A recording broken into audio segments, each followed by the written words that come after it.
Hi all, Kanye here from MURO. Today I want to talk to you about trusts. In February, the ATO brought out some information that's going to probably affect a lot of our clients and a lot of you guys out there regarding how your trust operates from a taxation point of view. So I'm blessed today to have our legal counsel, Alfio Romano, to come in and just clarify a few things or to maybe explain things a bit better. So thanks for coming in, Alf. No problems, Kanye. Pleasure. So without being too boring, this thing's called Section 100A. That's right. So apparently, from what you told me before, it's been around for ages. Why are we worrying about it now? Unfortunately, the Act changed in 1978 and they introduced this thing called Section 100A. It talks about reimbursement agreements. No one's really bothered about it much over the last 40 years, but for some reason in February, the taxman's come out with these new rulings and he's construed now what the law has always been, but he's made up his own basic rules. And that's the real problem we have today, to be able to construe those rules and see if he's doing the right thing or not. Okay, so for those people out there who have family trusts, you're probably going to get a pro forma minute from us very soon where you make your declarations. And yes, you might have pool of beneficiaries. That includes your children, your mum and dad, or companies or people overseas. And we distribute money like that out every year.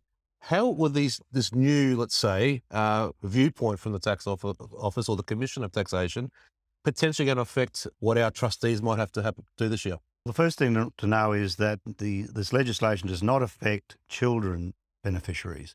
So any children under age of 18, any distributions make to them, as you only make usually $416 to them, not affected by any of this. It's only if we make distributions to adult beneficiaries, in other words, adult children perhaps, mum and dad obviously are usually the main beneficiaries.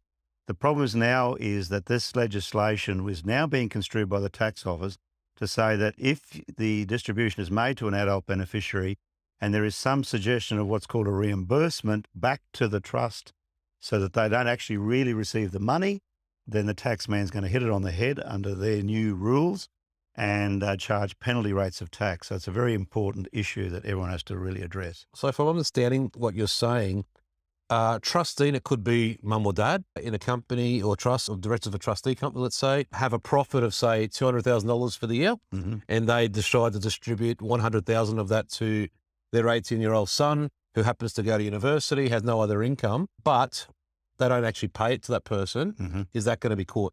That's exactly what the taxman is looking at. So basically, if you make a distribution to your son and he's 18 and you say you give him 50 grand, as long as you give him the 50 grand and he pays the tax on it and doesn't give it back to anybody, no problems. The problem lies in that most trusts make a distribution of 50 grand, don't actually give it to the son. So it sits in the trust's bank account. That is seen by the taxman as a loan back by the son to the trust. And that's what they call a reimbursement agreement. The trustee is getting the benefit of those monies. So he's not happy with that. And he's trying to make us now pay penalty tax if we enter that sort of arrangement. So surely you would think that the tax office understands that we're a family, we have a bit of money, we're running a business, it might be a painting business or a supermarket or something, and we have all these beneficiaries, probably why we set up the trust in the first place. Exactly. And we'd like to distribute out to our family, but we don't actually have the cash available to make the money transactions. Why do you think this has come of age? What do you think that the Commission is thinking here? The strange thing is, and why I said this thing's been around for 40 years, is that the legislation originally said that this legislation does not apply to ordinary family commercial dealings. Unfortunately, the Act doesn't define what that means. And of course, over the years, everyone's thought family dealings means I'm distributing to my family. It should be no problems. Taxman's taken a whole new view of this and said, no, I don't think that was what it means at all. And unfortunately, until a court decides what it means, we're stuck with whatever the Commissioner thinks it means. And that's why we've got a real problem. We need to stay within his guidelines or else we're looking at being audited and potential penalties. So I understand, based upon what you're just saying, there are some guidelines as to what is, I guess, risky, what the ATO thinks, is going to be potentially audited and what things that they'll let through. So I guess what we need to do as accountants and what you've advised us is that we need to potentially either take the ATO on or wait for someone to do that, as you said, through the courts. And that is happening. Okay.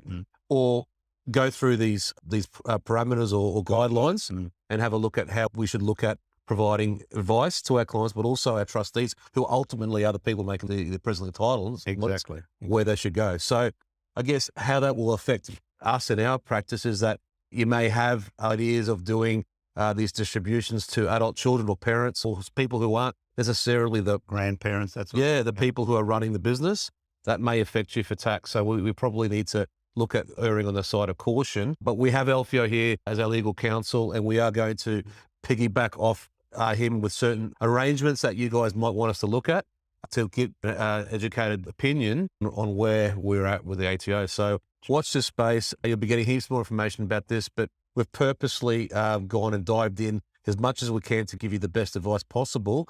And although we've got about 7 odd weeks to go to 30 June, now is the time that you should start be thinking about this and giving us a phone call. We'll be proactive with you guys, but if you have any questions about what you've seen today, please don't ever think we're not around to call. Call us anytime.